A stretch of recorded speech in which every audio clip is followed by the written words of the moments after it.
So hello, Naved bhai, how are you? Hello guys, I'm good. What about you? We are also good and fine. As you know, we are still in Ukraine. आप तो transfer लेके चले गए तो आप पहले ये बता दो कि आप किस कंट्री में गए हो? Right now I'm in Serbia and I'm currently studying in fourth year. Before that I was studying in Taras Shevchenko in Kyiv and took a transfer like after long decisions, like covering up like many countries. So I came here. अच्छा, तो नवेद भाई आपका जो यहाँ पे कौन सा course चल रहा था जब आपने ट्रांसफर लिया यूक्रेन में? मतलब आप कौन से ईयर में थे? Basically third year. आप थर्ड ईयर में थे तो आपको मतलब कंटिन्यू कर आगे से कंटिन्यू हो गया ना, आपको बैक वगैरह कुछ नहीं Yes, करना? no back, nothing, everything like is on the track. तो आपने सोचा क्या, मतलब किसने डिसीजन दिया कि आप सर्बिया कंट्री चूज करो? Well, I never thought like I would come here, but suddenly हुआ सब कुछ. पहले मैं बहुत जगह का देख रहा था पर कहीं सही नहीं बैठा. कुछ एजेंट्स कुछ ज्यादा मनी ले रहे थे, like 20,000 euros for Poland and others जगह पे नहीं हो पा रहा था. वो पीछे डाले थे, मतलब 1 ईयर या 2 ईयर. चेक रिपब्लिक में भी मैंने ट्राई करा तो वो बोले थे फर्स्ट ईयर से करना पड़ेगा. क्रेडिट्स का भी प्रॉब्लम था, जो कि हमारे यहाँ इसका लैंग्वेज का जो यूक्रेनियन लैंग्वेज और जगह नहीं पढ़ाई जाती है, तो वहां से भी हो रहा था. तो क्रेडिट्स का बहुत बड़ा मेन इशू था, इस वजह से हमें रिपीट करना पड़ सकता था. तो यहाँ पे सुनने में आया कि बहुत अच्छे जा रहे हैं और ये ले रहे हैं और रिपीट नहीं करना पड़ेगा, नेक्स्ट ईयर में मिल रहा है. Like up to like fourth year medical college you will get the admission, you don't have to repeat. अच्छा, मतलब फोर्थ ईयर तक जो बच्चे अभी प्रेजेंटली हैं, या थर्ड ईयर वालों जैसे फोर्थ ईयर में जा सकते हैं, या फोर्थ ईयर वालों को भी मिल रहा है ट्रांसफर फिफ्थ ईयर में? Even some fifth year students came from Ukraine also. Okay. Like very few, but somehow they got it. So you have to give also some exams from the previous years. Only some selected, so they're not all.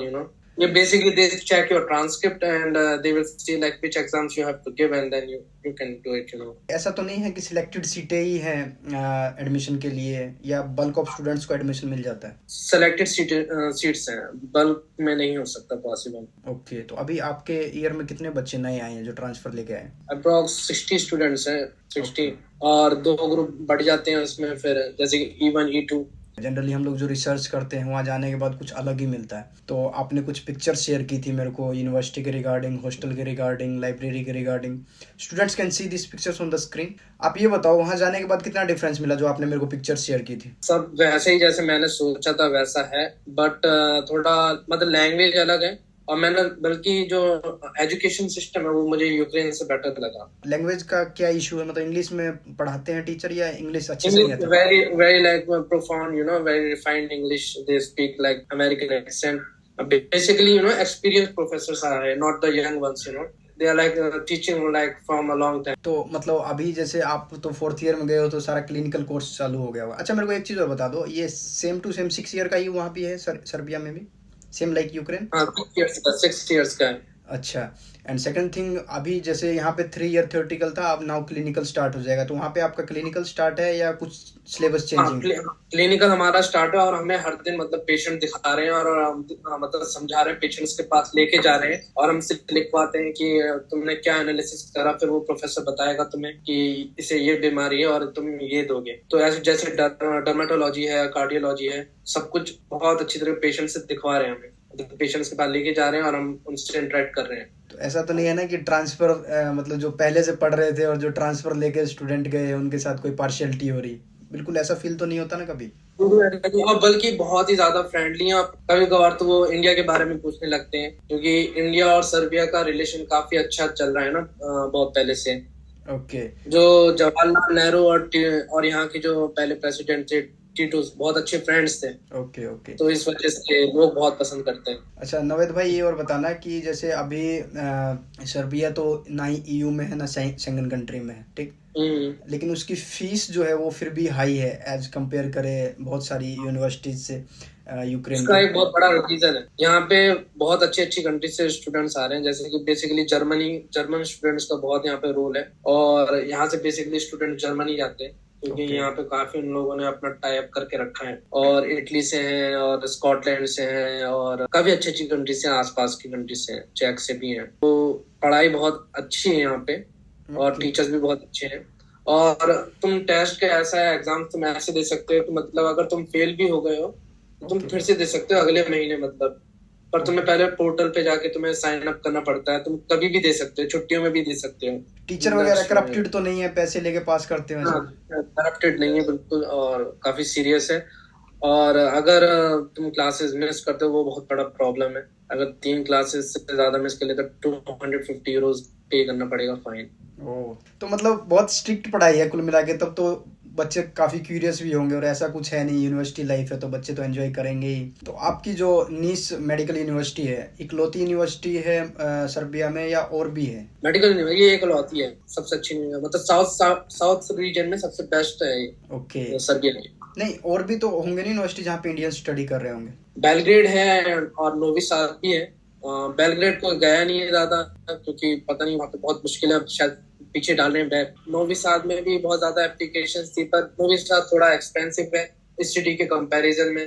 काफी फर्क आता है, जैसे कि यहाँ पे 400 euros का तुम अपार्टमेंट ले रहे हो तो वहां तुम्हें 600 यूरोज का अपार्टमेंट मिलेगा। तो वहाँ पे मतलब आपकी यूनिवर्सिटी की फीस कितनी है नवेद भाई? 5500 यूरोज। तो ये सबसे कम वाली है आपकी यूनिवर्सिटी की फीस, बाकी दोनों से हाँ, ही?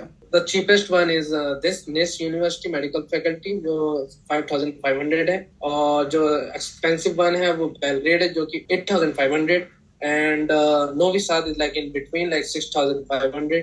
काफी So these are costly. the 3 universities you will get in Serbia. काफी कॉस्टली यूनिवर्सिटीज है।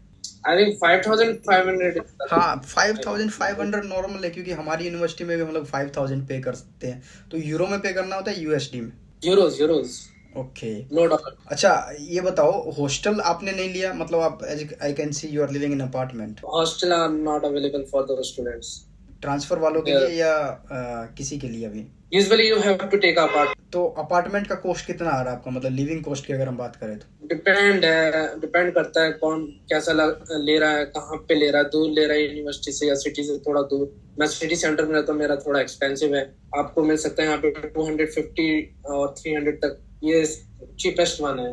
अगर मैं ओवरऑल खर्चा कहूँ 1 ईयर का, अगर कोई स्टूडेंट ट्रांसफर लेता है मान के चलो, तो उसकी 5500 जैसे फीस, राइट, प्लस 250 अराउंड रख लेते हैं पर मंथ का। लेकिन अगर 2 बंदे रहेंगे तो उनका डिवाइड हो जाएगा, फिर भी हम रख लेते हैं $200। ओके। एंड खाने का खर्चा कितना हो जाता है, एंड अवेलेबिलिटी क्या है फूड्स की, कौन कौन सी फूड्स अवेलेबल है according to Indians, like we can't eat so much European foods और something? Food is better than Ukraine here. ज्यादा डिफरेंस नहीं है, पता है, जो बच्चे जितना एक्सपेंस यूक्रेन में उठा रहे थे खाने पीने का, यहाँ पे भी आराम से उतना हो जाएगा, उसमें कुछ नहीं है। डिपेंड, अब तो सबका अलग अलग वेरी करता है ना, कोई 20,000 लेता है, कोई 30,000, तो उसमें हो जाता है बेसिक। तो बस यूरोस थोड़ा महंगा है थोड़ा। हाँ, वो तो थोड़ा बहुत। अब एक बात बताओ, जब ट्रांसफर ही ले रहे हैं तो थोड़ा बहुत तो प्रॉब्लम्स होंगी ऑफ कोर्स उससे, लेकिन अगर आप अच्छी जगह पे जाते हो, क्योंकि मैंने अभी कुछ स्टूडेंट से बात की और इंडियन, वैसे एक पॉइंट है मैं कहना चाहता हूँ, इंडियन एजेंट्स का बहुत ही बेकार अप्रोच है यहाँ पे। अब मैं यही बोलूंगा कि उनके थ्रू तो अभी ठीक नहीं है। मैं देख रहा हूँ कुछ प्रॉब्लम चल रहा है इंडियन एजेंट्स के साथ, तो वो बेटर है यहाँ बाहर के जो एजेंट्स हैं, और वो सेम प्राइस ले रहे हैं, इंडियन वाले बल्कि ज्यादा ले रहे हैं। ठीक है, यहाँ पे जर्मन एजेंट काम करते हैं और अलग है, एक में भी एक इंडियन है, बट उसका भी पूरा श्योर नहीं हूँ, पर मैं उसका ही फाइंड आउट कर रहा हूँ। आपने किसके थ्रू एडमिशन लिया था? मैं 2 कंसल्टेंसी के बीच में क्रश हो गया मैं। अच्छा। नहीं, एक्चुअली क्या होता है ना कि जब स्टूडेंट ऑलरेडी कहीं पे पढ़ चुका है तो ही नो एवरीथिंग, कि भाई हमें कहाँ जाना है, कैसे जाना है, किसको अप्रोच करना है, कहाँ हमारे पैसे थोड़े से बच सकते। और जैसे अभी आप रीच कर गए हो तो ऑलरेडी आपको नॉलेज भी हो गया कि हाँ मेरे यहाँ इतने और पैसे बच जाते हैं।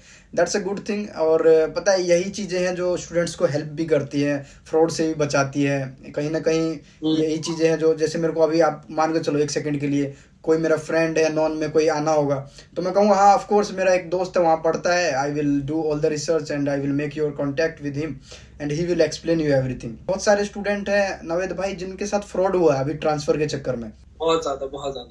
बच्चे पहले ही परेशान है ट्रांसफर को लेकर, स्टडी को लेकर, पेरेंट्स को लेकर, वॉर को लेकर, बहुत सारी चीजें हैं जो लाइफ में परेशान कर रही है बच्चों को। एंड इवन लास्ट में जब फ्रॉड हो जाता है तो वो दैट्स मोर, सबसे ज्यादा हर्टिंग चीज हो जाती है वो बच्चे के साथ।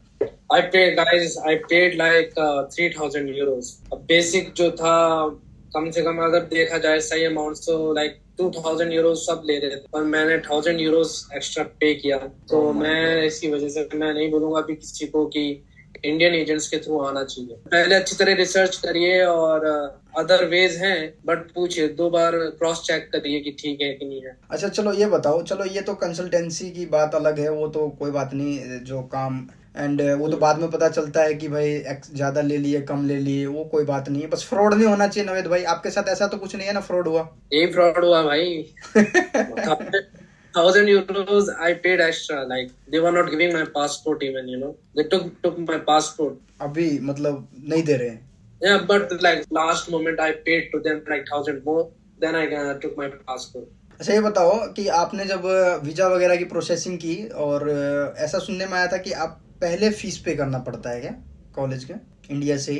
पहले फी पे करो तभी तुम्हें वो मिलता है यहाँ से अलाउंस वीजा के लिए। तो ये कंपलसरी है? जहाँ तक यहाँ कंपलसरी है। नहीं, सब स्टूडेंट के साथ हुआ था या? पहले ये चल रहा था ऐसे कि आ सकते हैं, मतलब क्योंकि वीजा फ्री था, अब वीजा फ्री भी नहीं है इंडियंस के लिए यहाँ पे आना। ओके। सर्बिया अब वो टोटली अलग हो गया, तो तुम्हें पहले इनविटेशन चाहिए जो कि 6 महीने का होता है, फिर तुम्हारा जो वीजा लगता है वो लगवा के आना पड़ता है। तो पहले तुम फी पे करोगे यूनिवर्सिटी में, यूनिवर्सिटी तुम्हारा इनविटेशन बनाएगा, तब आ सकते हो। तो मतलब ऐसा तो नहीं है ना नवेद भाई, बच्चे फीस भर दे और पता चले वो जा ही नहीं पा रहे हैं, ऐसा कोई इशू तो नहीं है? नहीं नहीं नहीं, एक बार वो जब हो जाएगा, अब वो भी डिपेंड कर रहा है ना आप कैसे अप्रोच कर रहे हैं, डायरेक्टली या थ्रू एजेंट। तो डायरेक्ट पर यूनिवर्सिटी की तरफ से सब क्लीन रहता है, वो कर देते हैं। तो यूनिवर्सिटी प्रॉब्लम इन चीजों में कोई क्रिएट नहीं कर रही है ना? नहीं नहीं नहीं, अच्छा, सब पार्शियल है। वो डायरेक्टली अप्लाई भी नहीं कर सकते इस यूनिवर्सिटी, क्योंकि यूनिवर्सिटी रिस्पॉन्ड नहीं करती वैसे, जैसे कि मेल्स हो गए और वैसे। तो बेसिकली यहाँ पे एजेंट ही काम करते हैं, एजेंट के एडमिशन दिलाते हैं यहाँ पे, उनका ही चलता है। और सारा काम यूनिवर्सिटी करती है, ऐसा नहीं। एक बात और, स्टडी बहुत अच्छी है, मैंने जो देखा है स्टडी वाकई में अच्छी तो है। मतलब कुल मिला के आप खुश हो? $1000 गए तो गए, कोई बात नहीं। हाँ, बस प्रेशर है टीचरों की तरफ से, तो कोई एस्केप रूट नहीं है। Okay okay. तो वही है, मतलब कुल मिला के आप रिग्रेट तो नहीं कर रहे हो ना ट्रांसफर लेके? क्योंकि बहुत सारे स्टूडेंट का मैं अभी भी देखता हूँ। 0 regrets. Okay okay, that's a good thing. चलो कोई नहीं। तो आपको यही यूनिवर्सिटी बेस्ट लगी या आपने दूसरे यूनिवर्सिटी का भी टूर किया? मुझे तो ये अच्छी लगी, क्योंकि बाकी जगह जैसे बता रहे हैं एक्सपेंसेस ज्यादा आ रहे हैं, ठीक है, और अलग ही वहाँ के लोग, जैसे कि इस साउथ साइड है और जो नोवी साथ है, वहाँ के लोग काफी डिफरेंट है। नोवी साथ हंगरी के पास पड़ता है, तो वहाँ के लोग थोड़ा कह सकते हैं डिफरेंट, ज्यादा फ्रेंडली नहीं है जैसे यहाँ पे, क्योंकि यहाँ पे कभी इंटरनेशनल स्टूडेंट्स आते नहीं, बहुत रेयरली आते हैं और ये सब। तो यहाँ पे ऐसा कभी माहौल था नहीं, और यहाँ पे तुम बाहर भी जाओगे तो बहुत ही अलग लोगों का बिहेवियर रहता है, पूछते हैं। और वहाँ पे उनके लिए कॉमन है, क्योंकि वहाँ से बहुत लोग आते हैं अलग अलग कंट्रीज से। Okay okay. और बेलग्रेड में तो आप जानते हो, पूरा मैं बोलूंगा कीव जैसा ही है, वहाँ पे कुछ ऐसा स्पेशल नहीं है, क्राउडेड प्लेस है, समझ में नहीं आएगा, ज्यादा मतलब मैच्ड अप है कीव से भी ज्यादा। तो यहाँ पे कुल मिला के आप मतलब थोड़ा सा दूर हो मेन सेंटर से, बट अच्छा है, मतलब कम पॉपुलेटेड एरिया है। पीसफुल सिटी है, बहुत अच्छी सिटी, ब्यूटीफुल भी है, काफी अच्छा है। अच्छा। और बढ़िया, और वेदर भी बहुत अच्छा है। ऐसे जैसे कीव में जब -16 चल रहा था, ओके। और समथिंग लाइक माइनस, यहाँ पे मैक्सिमम -1 तक गया है। Oh, that's good weather and favourable ज्यादा for most of the students. अच्छा ये बताओ नवेद भाई, ऐसा कोई डिस्क्रिमिनेशन वगैरह तो नहीं है ना इंटरनेशनल स्टूडेंट्स के साथ? नहीं, अभी तक कुछ ऐसा नहीं है। अपार्टमेंट्स भी इजीली मिल जाते हैं, अगर पहले जैसे कीव में होता था कि आप अगर इंडियन हो तो बेसिकली कुछ लोग मना कर देते थे, बट यहाँ ऐसा कुछ है नहीं। अच्छा, विंटर सेशन का भी होता है क्या ट्रांसफर? अक्टूबर से सेशन स्टार्ट होता है उनका? only एक सेशन होता है यहाँ पे, अक्टूबर में होता है इनटेक इनका। सिर्फ अक्टूबर तक ही इनटेक होता है, विंटर इनटेक नहीं है? ठीक है नवेद भाई, thank you for joining me. Any time. Okay, okay, bro. If I will need help, or if any of the student will need help, I will personally recommend your contact, or I will provide. ठीक है, directly मैं screen पे नहीं लिखूंगा, क्योंकि बहुत सारे बंदे होते हैं जो मैसेज वगैरह कर करके भी परेशान करते हैं, एंड इट्स स्टूडेंट लाइफ, इतना वो बर्डन नहीं लेना। तो I will just post my Instagram. Thank you Navad भाई, bye. Okay, bye, see you.